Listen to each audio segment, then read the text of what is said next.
आकाशवाणी भोपाल से प्रस्तुत हैं प्रादेशिक समाचार।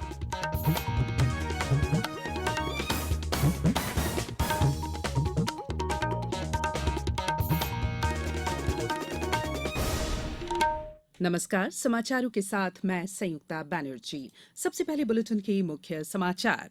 केंद्र सरकार देश भर के सरकारी अस्पतालों में खोलेगी एकीकृत औषधि केंद्र। अब दिवंगत अधिकारी कर्मचारियों की विवाहित बेटी को भी होगी राज्य में अनुकंपा नियुक्ति की पात्रता। इंदौर में G20 के कृषि कार्य समूह के सम्मेलन में कृषि के क्षेत्र में भविष्य की संभावनाओं पर किया जाएगा मंथन। और खेलो इंडिया के कैनो सलालम इवेंट में प्रदेश के खिलाड़ियों ने किया चारों स्वर्ण पदकों पर कब्जा। अब समाचार विस्तार से। स्वास्थ्य मंत्री मनसुख मांडविया ने कहा है कि सरकार देश भर के सरकारी अस्पतालों में एकीकृत औषधि केंद्र खोलेगी। इन केंद्रों में आयुर्वेद और आधुनिक चिकित्सा दोनों के जरिए मरीजों का इलाज किया जाएगा। श्री मांडविया ने कल आयुष मंत्री सर्बानंद सोनोवाल के साथ संयुक्त रूप से दिल्ली के सफदरजंग अस्पताल में एकीकृत औषधि केंद्र का उद्घाटन किया। उन्होंने कहा कि कोई भी देश तब समृद्ध होगा जब उसके लोग स्वस्थ होंगे। प्रदेश में अब दिवंगत अधिकारी कर्मचारियों की विवाहित बेटी को भी अनुकंपा नियुक्ति की पात्रता होगी।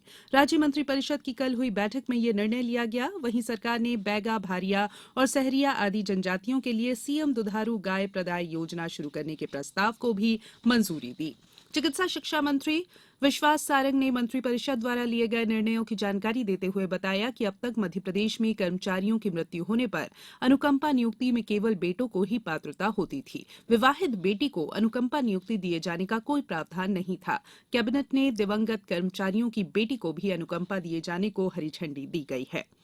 इसके अलावा कैबिनेट द्वारा मध्यप्रदेश नर्सिंग रजिस्ट्रेशन काउंसिल में 37 पदों को स्वीकृति दी गई। मध्यप्रदेश स्टेट डेटा सेंटर को तकनीकी रूप से सुदृढ़ करने के साथ डिजास्टर रिकवरी साइट डेवलप करने के लिए 161 करोड़ रुपए की मंजूरी दी गई। सागर के कजली वन में आज होने वाले संत रविदास महाकुंभ में मुख्यमंत्री शिवराज सिंह चौहान शामिल होंगे। मुख्यमंत्री मध्यप्रदेश जल निगम की शाहगढ़ बंडा समूह जल प्रदाय योजना का भूमि पूजन भी करेंगे। जल प्रदाय योजना की लागत 291 करोड़ 25 लाख रुपए होगी। यहां संत रविदास के जीवन दर्शन, विचार, शिक्षाएं और उनके संदेश पर एक भव्य प्रदर्शनी कार्यक्रम स्थल पर लगाई जा रही है। यहां एक जिला एक उत्पाद प्रदर्शनी भी लगाई जाएगी, जिसमें सागर के खुरई में बनने वाले विभिन्न प्रकार के कृषि यंत्रों का प्रदर्शन किया जाएगा। इंदौर में जल जीवन मिशन के तहत चल रही नल जल योजना के बेहतर प्रबंधन के लिए नवाचार किया गया है। इसके तहत भूमिगत और ऊपरी टंकी को भरने के लिए ऐप के माध्यम से निगरानी की जा रही है। टंकियों में पानी भरने और घर घर तक जल पहुंचाने की व्यवस्था को स्वचालित किया जा रहा है। इसके लिए भूमिगत टंकी और ऊपरी टंकी में सेंसर लगाए गए हैं, जो टंकियों में जल कम होने पर स्वतः ही पानी चढ़ाने वाली और भूमिगत टंकी में जल कम होने पर ट्यूबवेल की मोटर चालू कर देते हैं। ये प्रक्रिया 24 घंटे स्वतः अनवरत चलती है, जिससे मोटर ऑपरेटर की जरूरत नहीं होती। जबलपुर में ट्रेन में अकेले सफर करने वाले बच्चों की मदद करने के लिए आरपीएफ ने ऑपरेशन आहट शुरू किया है। चलती ट्रेन में अकेले बच्चे और या बीमार बच्चों की मदद करने के लिए आरपीएफ ने टीम भी बनाई है। टीम खासतौर पर जबलपुर मंडल की सीमा से गुजरने वाली ट्रेनों में निगरानी रख रही है।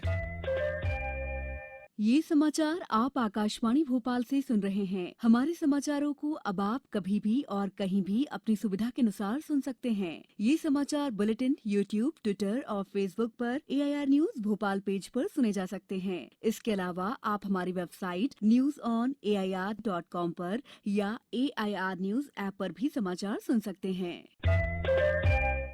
ब्रेक के बाद बुलेटिन में एक बार फिर आप सभी का स्वागत है। देश के सबसे स्वच्छ शहर इंदौर में 13 से 15 फरवरी तक G20 के कृषि कार्य समूह के सम्मेलन का आयोजन किया जाना है। इस समूह बैठक में विश्व में कृषि के क्षेत्र में भविष्य की संभावनाओं पर मंथन किया जाएगा। कलेक्टर डॉक्टर इलिया राजा टी ने बताया कि सफल आयोजन के लिए अधिकारियों के दायित्व तय कर दिए गए हैं। अतिथियों को इंदौर के राजवाड़ा सहित अन्य प्रमुख स्थानों के साथ साथ मांडू भ्रमण करवाना भी प्रस्तावित किया गया है। प्रदेश में G20 समूह में भारत की अध्यक्षता के संदर्भ में अनेक कार्यक्रम किए जा रहे हैं। इसी कड़ी में केंद्रीय कृषि अभियांत्रिकी संस्थान भोपाल में पोषक अनाज के उत्पादन और प्रसंस्करण से महिला सशक्तिकरण पर आज से 2 दिवसीय कार्यशाला शुरू होगी। भारतीय कृषि अनुसंधान परिषद, केंद्रीय कृषि महिला संस्थान भुवनेश्वर और केंद्रीय कृषि अभियांत्रिकी संस्थान भोपाल के तत्वावधान में इस कार्यशाला में लगभग 250 महिला कृषक और उद्यमी शामिल होंगे। पहले दिन पोषक अनाज पर एक तकनीकी कार्यशाला होगी, जिसमें एक क्षेत्र में काम करने वाले विभिन्न विशेषज्ञ महिला कृषकों के साथ अपना अनुभव साझा करेंगे। आगरमालवा नगर का गौरव दिवस फाल्गुन माह की चतुर्थी यानी कल गुरुवार को मनाया जाएगा। इसके उपलक्ष्य में नगर पालिका परिषद द्वारा आज से 3 दिवसीय महोत्सव का आयोजन किया जा रहा है। इसके तहत निबंध, रंगोली, बास्केटबॉल प्रतियोगिता, दीपोत्सव, आतिशबाजी और कवि सम्मेलन के साथ ही साहित्यकारों का सम्मान भी किया जाएगा। भारतीय प्रेस परिषद की उप समिति की एक बैठक पत्रकारों के लिए शिक्षा विषय पर आयोजित की गई। बैठक का आयोजन भोपाल में माखनलाल चतुर्वेदी राष्ट्रीय पत्रकारिता और संचार विश्वविद्यालय के नवीन परिसर में हुआ। बैठक में विश्वविद्यालय के कुलपति प्रोफेसर केजी सुरेश ने कहा कि पत्रकारिता के लिए पढ़ाई और डिग्री बहुत जरूरी है। उन्होंने कहा कि जिस तरह डॉक्टर और इंजीनियर के लिए उस विषय में योग्यता का पैमाना होता है, परीक्षा होती है, उसी तरह पत्रकारिता के लिए भी ये बहुत जरूरी है। महेश्वर में आयोजित कैनो सलालम इवेंट में मध्यप्रदेश ने क्लीन स्वीप करते हुए चारों स्वर्ण पदकों पर कब्जा किया। भारोत्तोलन में जहां अरुणाचल प्रदेश की लड़कियों ने 2 स्वर्ण जीते, वहीं कबड्डी में मध्यप्रदेश की टीमों को हार का सामना करना पड़ा। कैनो सलालम में एक दिन पहले लड़कों के वर्ग में प्रद्युमन सिंह राठौर ने बाजी मारी थी, जबकि लड़कियों के वर्ग में मानसी बौथम विजयी रही थी। वहीं दूसरे दिन कल लड़कों के वर्ग में विशाल शर्मा और लड़कियों के वर्ग में भूमि बघेल ने सफलता दोहराई और चारों स्वर्ण पदक मध्यप्रदेश की झोली में डाल दिए। कृषि और जिले के प्रभारी मंत्री कमल पटेल ने पुरस्कार वितरण समारोह में घोषणा की कि खेलो इंडिया में पदक जीतने वाली बालिकाओं को 21-21 हजार रुपए और बालिका वर्ग की सभी खिलाड़ियों को 10-10 हजार रुपए प्रदान किए जाएंगे। पदक तालिका में मध्यप्रदेश 25 स्वर्ण, 13 रजत और 21 कांस्य पदकों के साथ दूसरे स्थान पर है, जबकि महाराष्ट्र 31 स्वर्ण सहित 90 पदकों के साथ पहले और हरियाणा 23 स्वर्ण पदकों के साथ 59 पदक जीतकर तीसरे स्थान पर है। अब कुछ समाचार संक्षेप में। मुख्यमंत्री शिवराज सिंह चौहान ने भोपाल में कल प्रदेश की 3,33,842 लाडली लक्ष्मी बालिकाओं के लिए 107 करोड़ 67 लाख रुपए की छात्रवृत्ति राशि जमा की। छतरपुर जिले के सामुदायिक स्वास्थ्य केंद्र घुवारा में 30 बिस्तर वाले चिकित्सालय की आधारशिला कल विधायक प्रद्युमन सिंह लोधी ने रखी। पन्ना में जिला विधिक सेवा प्राधिकरण के सचिव और जिला न्यायाधीश राजेंद्र कुमार पाटीदार ने बताया कि 11 फरवरी को होने वाली नेशनल लोक अदालत में संपत्ति कर और जल कर प्रकरणों में छूट प्रदान की जाएगी। मुरैना में जन सुनवाई के दौरान 96 आवेदन पत्र प्राप्त हुए, जिनमें से 27 आवेदन टीएल मार्क और 68 आवेदनों को मौके पर निराकरण के निर्देश अधिकारियों को दिए गए।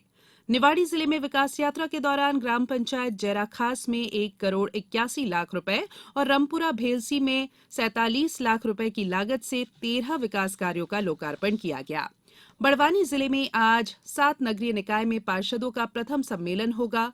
नर्मदापुरम जिले में 6 महीने से 5 वर्ष के बच्चों में अनीमिया और कुपोषण रोकने के लिए कल से दस्तक अभियान शुरू हो गया है। जिले में 19,000 से अधिक बच्चों को विटामिन ए घोल की अनुपूरक खुराक पिलाई गई। और खंडवा में जिला फुटबॉल संघ के सहयोग से पूर्व शिक्षा मंत्री स्वर्गीय किशोरीलाल वर्मा की स्मृति में आयोजित फुटबॉल प्रतियोगिता का फाइनल मुकाबला आज खेला जाएगा। अंत में मुख्य समाचार एक बार फिर। केंद्र सरकार देश भर के सरकारी अस्पतालों में खोलेगी एकीकृत औषधि केंद्र। अब दिवंगत अधिकारी कर्मचारियों की विवाहित बेटी को भी होगी राज्य में अनुकंपा नियुक्ति की पात्रता। इंदौर में G20 के कृषि कार्य समूह के सम्मेलन में कृषि के क्षेत्र में भविष्य की संभावनाओं पर किया जाएगा मंथन। और खेलो इंडिया के कैनो सलालम इवेंट में प्रदेश के खिलाड़ियों ने किया चारों स्वर्ण पदकों पर कब्जा। इस बुलेटिन में इतना ही। इजाजत दीजिए। नमस्कार।